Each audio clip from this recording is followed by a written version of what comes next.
Hey there, I'm Sarah McLaughlin. Thanks for joining me on the Chaos to Calm podcast, a podcast designed for women over 40 who think that changing hormones might be messing with their mood, metabolism, and energy, and want to change that in a healthy, sustainable, and permanent way.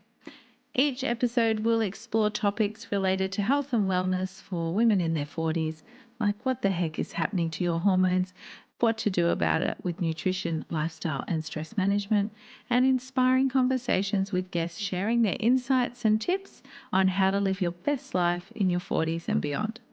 So, if you're feeling like you're in the midst of a hormonal storm and don't want perimenopause to be horrific, then join me on Chaos to Calm as I share with you how to make it to menopause without it wrecking your relationships and life. Hey everyone, welcome to Chaos to Calm podcast. I'm your host, Sarah McLaughlin. Today I'm going to be joined by Jessica Donovan, who is a naturopath and creator of Natural Super Kids, a membership for parents to help them raise kids in a healthy way. We are going to take a deep dive into a topic that I think probably lots of us don't think about, but actually has a massive impact on us and our kids. And that is raising teens in perimenopause.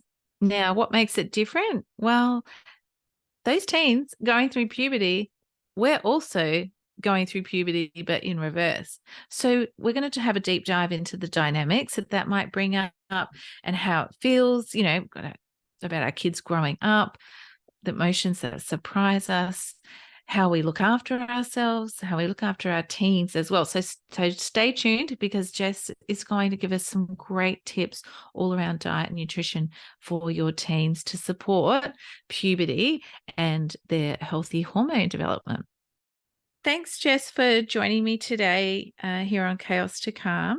I was wondering if we might start with you just letting us know a bit more about you and how you came to be or birth Natural Super Kids and where you're at now. Yeah, sure. Gosh, big story. So I graduated as a naturopath in the year 2000. So I've been a naturopath for a long time now. And, fast forward through kind of those initial years of the different jobs and things that I did as a naturopath, I had my babies, and then I became really focused in on kids' health for personal reasons, really. Very relevant. Yeah, that's kind of how it all started. And then I just naturally started attracting more and more kids to my clinical practice. And I decided I wanted to kind of spread the word in a bigger way, on a bigger scale. And so I started my business that is current, which is Natural Super Kids. And we're all about empowering and inspiring parents to raise healthy and happy kids and to get to the root cause or the underlying factors on what might be going on with kids' health issues that we see so commonly today, the eczema, the allergies, the tummy troubles, the mood and behavioral challenges, the sleep issues. So we kind of, help parents with all of those different things. And now Natural Super Kids, I like to say, is bigger than me. I have a team of practitioners. We have a membership, the Natural Super Kids Club, where parents get access to everything they need to keep their kids healthy and happy. Yeah, I have my own podcast, which I love. I love sharing information in this way. So that's it in a summary. Yeah, well done, because that's a long history that you've condensed there as well. And I wanted to acknowledge, like, you were doing a membership before people were doing memberships. So it's such a great way for parents or for anyone to access information, isn't it? Because it's, Yes, and get really great ongoing access to you and your team. So I really love that. I exactly. think it's such a great way to meet your needs and not burn you out, but also Yes. meet the wide gamut of childhood issues that people might come across. So true. And I love that you say you're doing memberships before memberships were a thing, because it seems like everyone's got a membership. I know it does, now. doesn't it? I do not Yes. have one and I feel left out. Yeah. So It's such a great way to support like more people as a practitioner. I know I love it. I love a good membership. I'm in a few.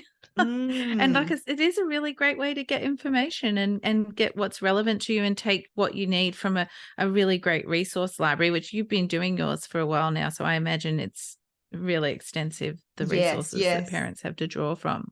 Exactly. Yeah, we've been running since 2017, the membership. So it's a mature membership. Amazing. We've learned a lot along the way as to like how to best kind of focus on the community and organize the resources so that they're easy to find for parents as well. Yeah, great. And that I'm going to segue maybe clumsily, but having things organized and easy to find is really great for us all, for like most of my listeners, as we move into perimenopause and menopause, and that menno brain can start to hit where your focus and attention and trying to remember what you were doing can get a little trickier. Mm-hmm. Now, the reason that you're here today with us is because that is kind of where, well, not necessarily what's going on for you, but you are in perimenopause too. Yes, I certainly am. And we would, yeah, enjoying that there as well. And we were talking about, well, a lot of people I think don't think about what was probably a early consideration for you, and something that I've been talking about with my kids particularly and my clients as well over time, is that what can arise when you're both essentially going through a similar process in great hormonal change and brain Mm-hmm. rewiring and things like that. So apart from being in perimenopause yourself, then there's how you feel about your children growing up and those emotions too. Now, I know that you had some surprises around that and how you felt. Yeah, yeah. So I've got a almost 16-year-old. My son is almost 16, and a 13-year-old. And it still Mm, sounds like it still boggles my mind that that I have teenagers already. Like yeah. it just goes so quick. And I know that we hear that all the time when we've got younger kids, like enjoy every moment. It goes so fast. But when you're in it, it's that whole thing of the days are long, but the years are short. Yes. So it still surprises me that I have teenagers. And yeah, like it's this interesting kind of dynamic, I think, because we are having children older. And I mean, I was 29 when I had my eldest, and then Yeah. 31. So that's kind of pretty average these days, right? Yeah. I was the same, same Yes, ages. yeah, right. But it does mean that we are dealing with these perimenopause years at the same time as we are dealing Mm, with teenage years. And like hmm. you said, they're both huge transitions, on different ends of the spectrum. So yeah, I mean, I feel like I'm still learning teenage parenting. Like I feel out of my depth some days. And I've been really surprised at the emotions that have come up over probably mostly the last 12 months, because my daughter has just changed so much over the last 12 months, my youngest. And, Mm, feelings of grief, really, like of yes. losing that tight family unit that used to do everything together, Yeah. of losing control, Yep. as health practitioners, where Oh, we want the control yes, over I what hear they're you eating. there. The screens, like the constant Oh, battle about screens, and trying to keep them off screens, no longer being your kid's number one. Like that's yeah. hard to deal with. They go to their friends and they're going through stuff. I feel like we've got a good relationship, an open relationship. I try and be that open mum where they can Mm, come to me with everything, but I know they're not going to be telling me everything. So it's dealing with all of those emotions in the midst of all of the stuff that goes on in perimenopause. And yeah, that's why I was sort of excited to jump on and have this chat with you today. mm. Yeah, it is. It's funny, isn't it? Because I've got 4 kids. So I was similar age to you for my first two. But with my last child, I was 39. And Mm-hmm. so I was still breastfeeding her when I was in my early 40s. Mm. And so it was, for me, I was like, well, I feel like maybe some of these changes are perimenopause. And even my GP was confused because they're like, well, it seems like it, but also you're breastfeeding. Yeah, I mean, I wasn't breastfeeding a newborn, so it's a little different physiologically. sure. Yeah. So confusing. And I know there's many women having their children, mid, late 30s, early 40s these days. Mm-hmm. It's a really real consideration that we need to consider. Yes. Something like I mentioned, I've talked about it with my kids. I remember saying to my now 16-year-old when she was deep in her changes and I was deep in my changes. It wasn't a great time for us there, but I was like, my brain, I'm going through similar things as you, but I still have my adult responsibilities. I can't just sleep in or just take the day off. Please just give me a little bit of, space and grace. Just be kind to me, please. And Yes. actually, that was like a shock to them. I don't know. Have you had a similar discussion with your kids, like about those things? Yeah, I have. And I think it's easier to have these conversations with my daughter. I don't know, just the Yes. whole female kind of changes are, yeah, like I think my son struggles to understand it and really doesn't want to, go too deep into a Yeah, conversation about it's my true. hormones and all of that sort of thing. But yeah, and the, please just be kind to me. But in reality, teenagers are often not very kind to us They are as not. parents. I always joke, they're giant toddlers with a really Yes. mean vocabulary and more extensive. And yeah.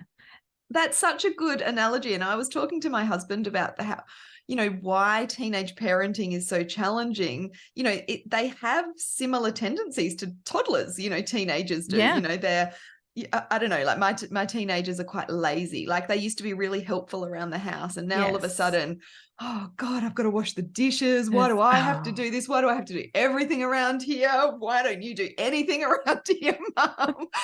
All of that sort of thing. And yes. it's like, are you kidding me? It's so much harder to be I guess like have empathy like you would with a toddler who doesn't know better with a teenager. Mm-hmm. But we do need to, and this is something I'm constantly reminding myself, that the teenage brain is like the way that it's wired, they are very self-centered. It's not their fault. Yes. It's not part of their personality. It's like it's normal developmentally. So that really helps me when in those moments where I remind myself that Yeah. I don't know where I came across the thinking of that. Perhaps it was while I was studying or something like that. But once I had that thought that, all right, it's not personal. Their brain's Yes. being rewired. They're really just toddlers. And my expectations perhaps need to change to be more like what they were when they were a toddler. From that time on, we had a lot less friction. Mm-hmm. And I feel like though that would be great if people gave us that same I know, wouldn't that be same nice? grace as well. Maybe not completely like we're toddlers or even teens. We can't shed all our responsibilities, but just we're so used to juggling so many balls and keeping everything going in the air and having our brains as women and mums Mm. wearing away doing all the things. I feel like that's the biggest loss. And business owners as well, like it's Yeah, and adding that later too. I know that was a big struggle for me, as it maybe similar to you. I was just like, my expectation of myself actually needed to yes. adjust. Mm. Definitely, yes, definitely. I've been through that as well. We really do need to be kind to ourselves, even if we're reminding ourselves. I love what you just said about wouldn't it be nice if we got treated like toddlers? Like even if we Yes. can sort of give ourselves that grace, because of Yes. the changes that we're going through, and like you said, reduce those expectations. So important, I think, in these years. Yeah, yeah, I agree. I think because we're so used, well, often mums are not used to looking after themselves or prioritizing themselves. But it is changing because, there's lots of conversations around perimenopause and menopause now, a lot more than there used to be. But because we don't really talk about it, or it's just like I feel that women often feel a lot of shame around Mm-hmm. perimenopause and menopause or something similar to that underlying. And Mm-hmm. so don't necessarily want to acknowledge it by giving yourself or changing your expectations around yourself and that. But That's so um, true. yeah, I guess as naturopaths, we have an advantage that we're always talking to clients or telling them to look after themselves. So at least that conversation's in our head. Yes, we get reminded, don't we, of Yes. what we need to do when we're having those conversations with clients or, in my case, members. Yeah. Yeah. What do you do to look after yourself, or like, have you changed the way that you do your business and do life Mm. since you've been in perimenopause? Yeah, definitely. And perimenopause is so strange, right? Because it's not like a definitive, like, okay, now I am. It feels like this sort of slow transition. Yes, definitely. Yeah, I mean, I think like I'm 45. So over the last couple of years, I think it's like based on where my business is at as well. Like I've got a team now. And so Mm. I've gotten much better at giving myself permission to work less. I now do a 4-day work week most weeks, unless we're in a, busy launch period or something, Mhm. but I have Fridays off. And that's my day to myself. I'll go out for lunch with some girlfriends or go for a hike with my husband, or like just read a book on the couch. Like I would never have done that. Even 3, 4, 5 years ago, like to sit down in the middle of the week on the couch and read a book. I mean, I still struggle with it a little bit, but I give myself permission to rest more, not just sleep more, but Yes. rest more. That has been probably the biggest sort of thing for me. Also, the foundations, eating well. I Mhm. feel like the things that I'm encouraging my teenagers to do to kind of keep their hormones balanced and support themselves through this transition period are very similar to the things that we need as perimenopausal women, like more protein in our diet, more healthy fats in our diet, less sugar, less refined carbohydrates. So I'm really big. I really notice if I don't have protein at every meal. Yeah. And I notice it with my kids as well. I'm always harping on to them about where's the protein. Yes, I love it. Even my 9-year-old is like, well, here's what I'm having, and this is the protein in it. I was like, oh, you do listen. It's so good, but it's so important. So important. So important for everyone. Yeah. I mean, really, if we think about the ups and downs of perimenopause and the ups and downs of the teenage years, like protein is the one thing that really helps to keep us sort of stable, our blood sugar stable, our mood stable, our energy more stable, our focus more stable. So yeah, that's huge for me. And moving my body regularly. Like I've always been an exerciser. I used to be an aerobics instructor. I was never really into Oh, sport, but I that's got something I into didn't know about you. yes. Remember the Taibo? I don't know if you remember the Taibo days, Yes, like the I boxing do. classes. Oh, I was Yeah. in my element at the front of those classes, jumping around. So I've always quite been into fitness, and the way that I do fitness has very much changed. I'm definitely not jumping around anymore. I love yoga. Even I used to do quite, active, intense yoga. Now I love restorative yin yoga, Yes. the slower yogas, but I still sort of do it. I'm very much into sort of strength training now. Perfect. Yeah. I just do a 30-minute online workout every morning, and it usually involves weights. And then I go for a walk in the afternoon. Like if I don't get my one yoga class a week, my strength workout done in the morning, and then a walk at the end of the day, Yeah. and that probably feels like a lot to a lot of people, but it's literally, an hour out of my day. And because I sit in front of a computer to Even more work, important for so sure. important. And the walk at the end of the day, it really helps to it puts a full stop on my work day Yes. and then lets me go into kind of mum family mode. It's a really great way to do that with those transitions. I was just listening to the Imperfects podcast, I love and that podcast. I know I am a new listener, but their psychologist was talking about helping us process stress, which, as you know, we get lots of hormones and chemicals moving in our body when we're responding to stressors in our life. And as cave people, we would have seen a stressor like a tiger coming at us. We would have run away from the tiger, and then that helps, you stop running. That's the end point, and you reconnect with your family, hugs, celebrations. Yeah, you made it back alive. But we don't do that these days. And she was saying how important or how good it can be to have that full stop to your day that does involve some movement. So yeah, it's really interesting that that's what you notice as well. Like when I used to do student clinic, I used to come home and change my clothes. That was my full stop as well. Yes. And I like to go for a walk when I can at the end of my workday as well. It's really important. So really good for your stress hormones, as well as making that Yes. transition between modes, which so many people are so busy. You probably agree. They so busy these days, especially mums. They don't realize the importance or feel like they have time to do those, put the full stops in the day. Yeah, and we do need to prioritize these things. I mean, I will admit I'm in a lucky situation where my husband works in the business as well. So we're both at home and he takes care of dinner during the week. So I can finish work, go for a walk, and come home. You know, I know not everyone has that luxury, but I think there are certainly little things, even if it's like a 5 or 10 minutes, you know, there's so many minutes that we waste scrolling on social media or Yes. whatever it might be, that we can, you know, we really need to use those little bits of time to get in. I think movement, I don't think there's any time that you regret moving your body.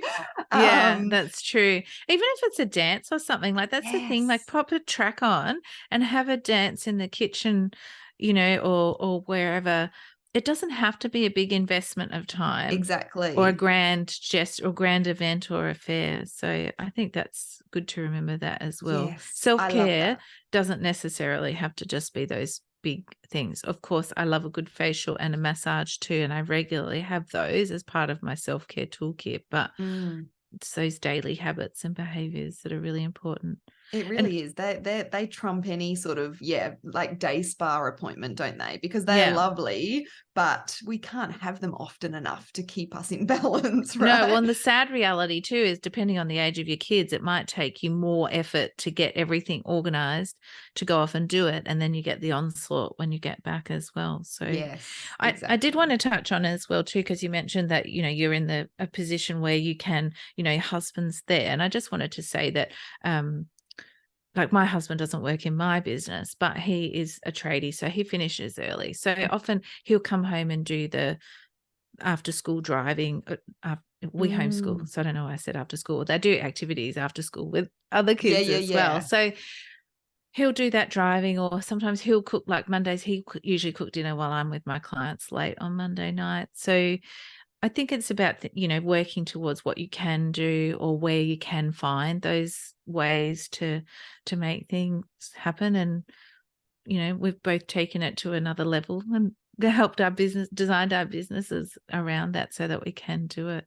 Yeah, that team effort Yeah. is so important. Like, and you know, for single parents out there that don't have that support at Mm, home, like even thinking about ways that you can, you know, swap with a friend or you know, yes. those sorts of things so that you can get that break or that time to yourself. But like you were saying, you know, you can just put some music on in the lounge and like dance around or have a skipping rope out the back and Yeah. out in the backyard. And every time you feel like that kind of stress rising, you can go out and just do a minute of skipping. Like there are ways that you can implement it sort of at home if you can't leave. But yeah, I mean, I don't know, I wouldn't be able to do this stage of life without the support of my husband, and I think that's a really important conversation that needs to be had as well. Yeah, it's definitely great having someone who's on the same page as you as well, like coming in terms of parenting and understanding what those teens need from Yes. us, or what we need as well. So I recently did an episode for partners being a good ally in Oh, perimenopause, because,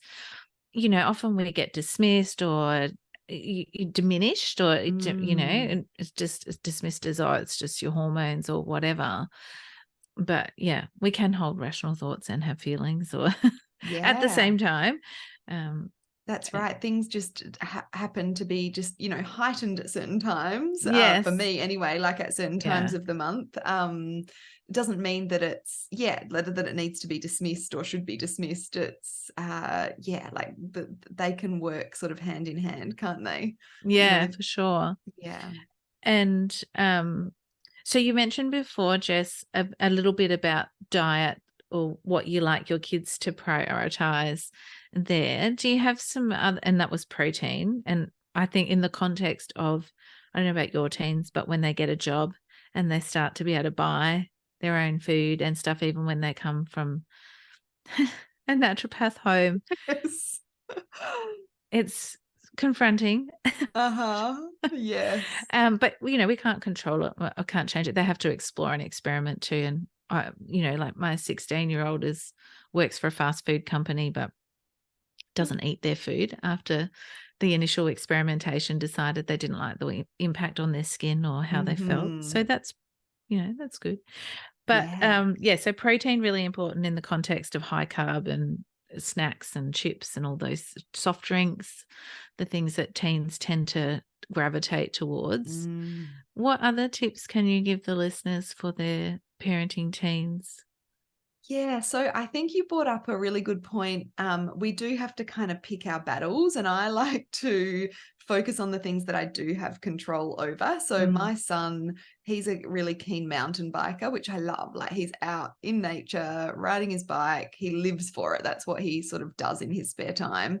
But it does mean that they're catching the train out like to the mountain bike trails, and he doesn't like taking lunch with him because he doesn't like they're flying down mountains and blah blah, all the excuses. So they are often buying fast food for lunch, and there's nothing I can do about it. I try and say, why don't you go to the supermarket and grab a salad? Or he did get into the Caesar salads from Audi for a while, but all the other kids are going to wherever, Macca's, KFC. And so, I've learned to just let go of that and just focus on the times when I do have control. So I'll make sure he has a good breakfast. I'll make sure he has a good dinner when he gets home. And then I let go of the rest. And the other thing that we really need to understand is like the teenage brain is dopamine hungry. Like the dopamine receptors are increased. So their brains are wired for those short-term rewards, which is why they make silly decisions sometimes.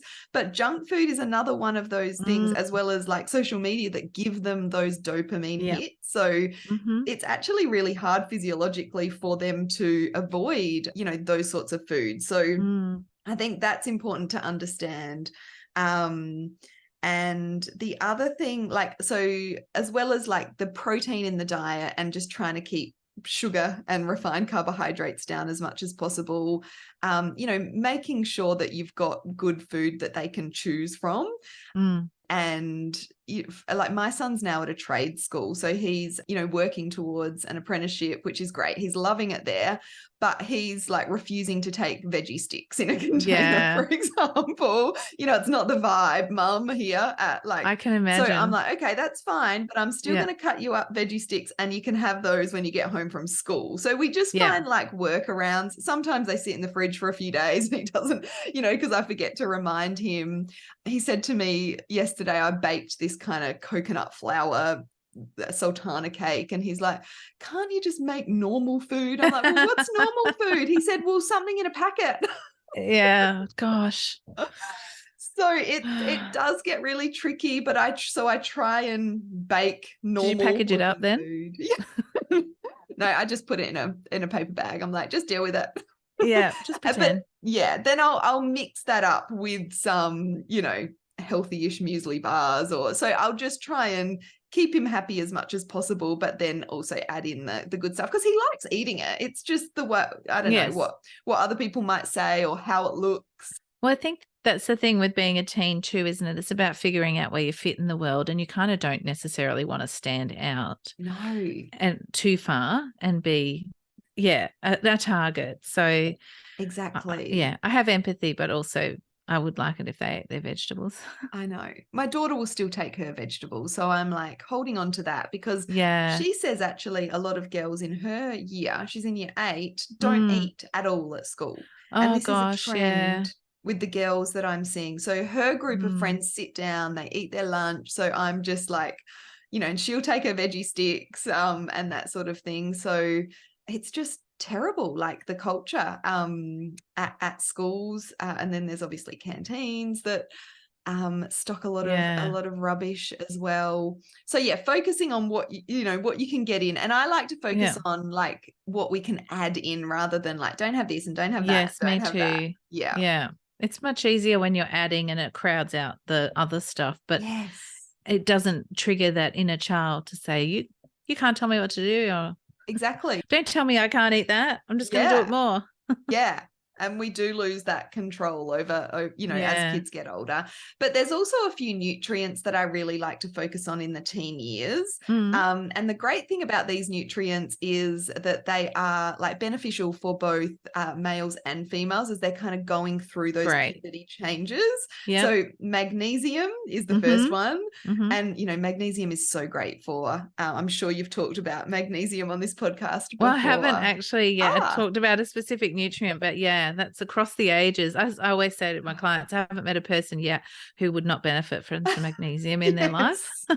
And I certainly know magnesium's helping me get through the perimenopause. Me too. Yeah, for sure. Yeah. Well, it's got that beautiful calming effect on our nervous system. And through the teenage years, it helps to support like healthy progesterone production for females. It can really help to reduce period pain if girls are getting those sort of heavy, painful periods. And it also helps to promote clearance of excess hormones through the liver. So both testosterone and estrogen. So magnesium has so many benefits. Great for those cramps that teenagers can get as they're growing really fast. The next one is B6, vitamin B6, which works really well with magnesium. They both really help to support the happy hormone production in the brain. So things like serotonin and GABA, which have a calming sort of positive effect on our teenagers' mood. And yeah, B6 is really important for healthy progesterone production for girls as well through the teenage years. And then the third one is zinc. So I think zinc is more known through the teenage kind of puberty years for boys, but it's really beneficial for girls as well. So zinc really supports all growth and development. It promotes sort of healthy hormone levels. And particularly the testosterone and the androgens, more of those sort of male hormones.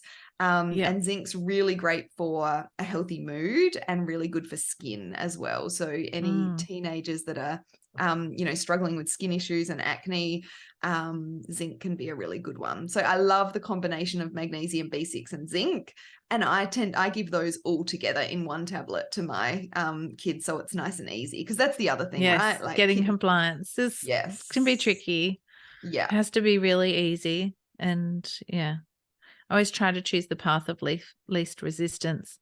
Yes. Well, for me in my life, as well as my kids there as well. But yeah, sometimes I find those things I like to keep non-negotiable if I can. Yeah, because we you were mentioning before about like our brain changes through perimenopause and how, it can be hard to remember things and keep on track of things. So it's one thing for us to remember our own supplements and things we need to do for our well-being, but then we're needing to constantly remind our teenagers. So if you can just get in a good habit, and I find like selling it to them based on what their interests are. Yes, definitely. Or what benefit, it's easier if it's skin related or something often, isn't it? Or, painful periods. That's a motivating factor to get rid of. Definitely. And for my son, I talk about magnesium being, really good for his muscle recovery after he's been mountain biking. That's right. So finding those things that are going to, pique their interest and so they can have that intrinsic motivation. So we don't have to be constantly on their backs about taking things. Yeah, because who wants to be doing that? Not me, not you, I'm sure. I don't want to be the nagger. Yes, they already see us as the nagger no matter what we do. So yeah, that's true. Yeah, that's it. Thank you so much, Jess, for sharing how you've felt during this time and transition for you and your kids as well, and some of those great tips around food and nutrition that people can easily implement at home. Did you have anything that you wanted to say before we finish up today? Anything we've missed? No, it was really good to chat to you. I might give you the link so you can pop it in the show notes. I've got a free ebook. It's just 3 breakfast recipes to support your kids' mood and behavior. And these breakfast recipes are really good for the teenage years as well. So that's something for free that I'd love your listeners to be able to access. And of course, they're breakfast recipes that have protein in them. So that's a really good start. Yeah, I will. So I will put that in the show notes alongside your contact details and a bit more about you there as well, Jess, so people can look where to find you on the internet. Yes. So thank you once again for sharing your time with us today and helping us understand a bit more about what our teens need. And it's been a great conversation. It's something I actually really passionate about too, is that recognizing the situation that we may be in these days, having our kids a bit older, and what we can do Yeah. about it. It's always something that we can do. Thank you. Thanks so much for having me. You're welcome.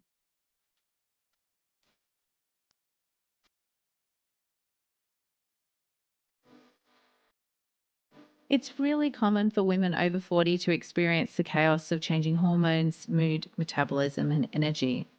But I hope you know now that common doesn't have to equal normal for you or them. You can help others understand they aren't alone in feeling this way and that perimenopause doesn't have to be horrific by subscribing, leaving a review, and sharing this podcast with other women in their 40s and beyond. Thanks so much for listening and sharing your time with me today in this Chaos to Calm conversation.